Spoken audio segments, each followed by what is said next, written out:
Hello, my name is Dean Melcher, and today I'm going to talk about emotional intelligence, specifically reviewing the book Emotional Intelligence 2.0 by Travis Ferry and Jenna Graves.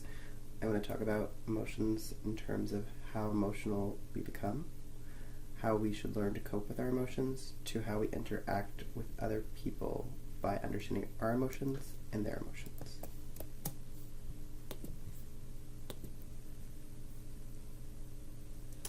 Why does emotions matter? Emotional intelligence matters because people who generally are very successful have a high level of emotional intelligence.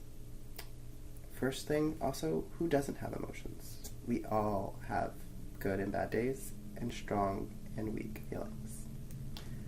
When will we let emotions get in the way? When we're dealing with a toxic person, when we're dealing with conflict, to when we fall in love with someone. How can understanding our emotions help in everyday life? Understanding ourselves and how we approach others can help us to better approach people and interact with other people. What is emotional intelligence?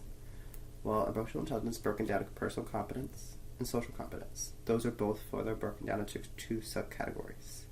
I'm going to start with personal competence. Personal competence is broken down to self-awareness and self-management. Self-awareness is understanding yourself, how you think, and control your own emotions. Self-management is learning to manage those emotions that you just understood. Why does self-awareness matter? Well, as a kid, we're taught every other thing but how to manage ourselves when we're stressed and angry. We're taught like the English, the reading, the writing, but we never actually are taught the psychology of ourselves. So if we were taught this at a young age, this would benefit us throughout life. Now, how can we do that? Well, here's some ways we can do that. I'm going to say seeking feedback, learning to cope with your own emotions by learning how other people have coped. The other thing I want to bring back is understanding yourself when you're stressed. Unfortunately, no one ever explains how to handle stress. No one really tells us this is how you're supposed to cope. This is the best way for everyone. And there's many ways. There's no wrong way. But we need to learn what causes our stress and what elevates them. This will help us in our business setting to our personal life. Self-management. So now that we became aware of how we're feeling and why we're feeling it a little bit, we're going to learn ways to control them. So here are the ways to control them. I want to touch upon resting on it. So how many people have ever done something that literally impulsively and you really slept on it and then the next day you're like, I shouldn't have done that. Why did I do that? That's why taking time to sleep on it, dip your feet in the water is very crucial. The other thing I want to emphasize is accepting change and learning to adapt. So, no one likes change. We all are very set in our ways. We like our habits, our norms, the way we live. Learning to overcome change is a challenge. But overcoming it can help us to learn to accept things the way they are. As we learned throughout the course, there's a lot of ways to implement change. And that could apply to us even in our personal life, not just our leadership roles.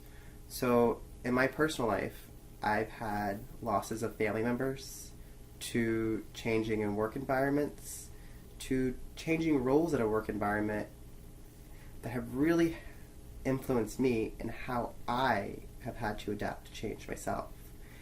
And I'm pretty sure you can think of several times where you've had to sit back and, oh, I don't like what I have to do, but I have to learn that this is the way things are going to be right now. And that's accepting the change, and it's very challenging. Now, what is the opposite side of this? The lack of emotional intelligence. What is that? A toxic person. They're going to cause problems. They're going to be argumentative. They're going to blame you or everyone else but themselves. And they're not going to care. They're going to be like, what does it even matter? Why am I even here? And then they're also going to be like temperamental, screaming outburst. And we don't want to work with that. We also don't want people to be like that. So Social competence. So social competence is broken down to social awareness and relationship management. Social awareness is one's having the awareness of how people act around you and how you interact with them. So I want to touch upon one that's using people's names because it shows that they matter to you. You're showing them that you care. Also listening to people, because listening to them, knowing where they're coming from, where they want to go, can really help understand them. Lastly, catching the mood of the room. We all have bad days. We all have good days. We need to understand how other people are feeling and how to approach them. We don't just want every day to be a good day, because that's unrealistic. We're not going to have that. We're going to have a bad day. And you don't want to treat the same person on their good day the way you're going to treat them on their bad day. You kind of catch the mood of the room, which is going to help you figure out, okay, how should I approach the person? How should I interact with them? Relationship management. This is probably one of the most important ones that I would say, but you need the other ones to build on it. So this is learning how to interact with other people by learning what oneself does. Here are 17 ways. I'm going to go broad right now.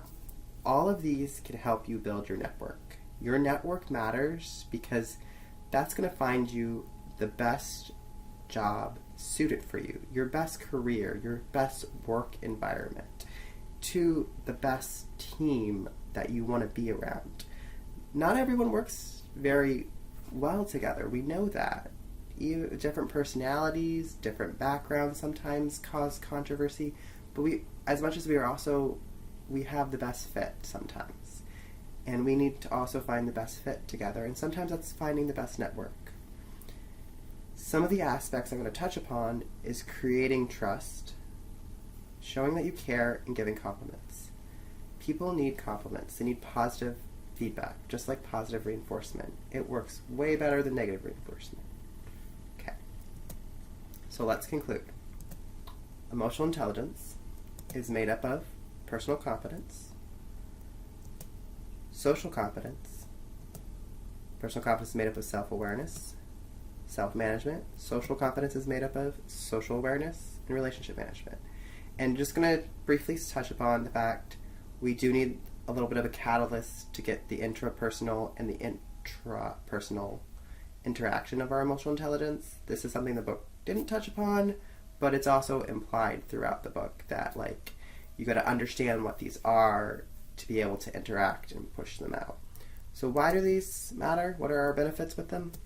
They benefit our home life, our work, our friends, networking, team building, future careers. Overall, they benefit almost every aspect of your life. So that's why we really should learn our emotional intelligence and why we should do it. So here are some questions that I had from other people. How do we improve each part of our emotional intelligence? Well, you take an emotional intelligence test. So the book offers you to take a test twice. I personally can say did not take them, but I do plan on, when I have more time, to just devote my energy to the book. I'm going to read it, I'm going to take the test, and then read through each one, and then take it at the end, because we all always have weaknesses and parts we can improve in ourselves, not just emotional intelligence.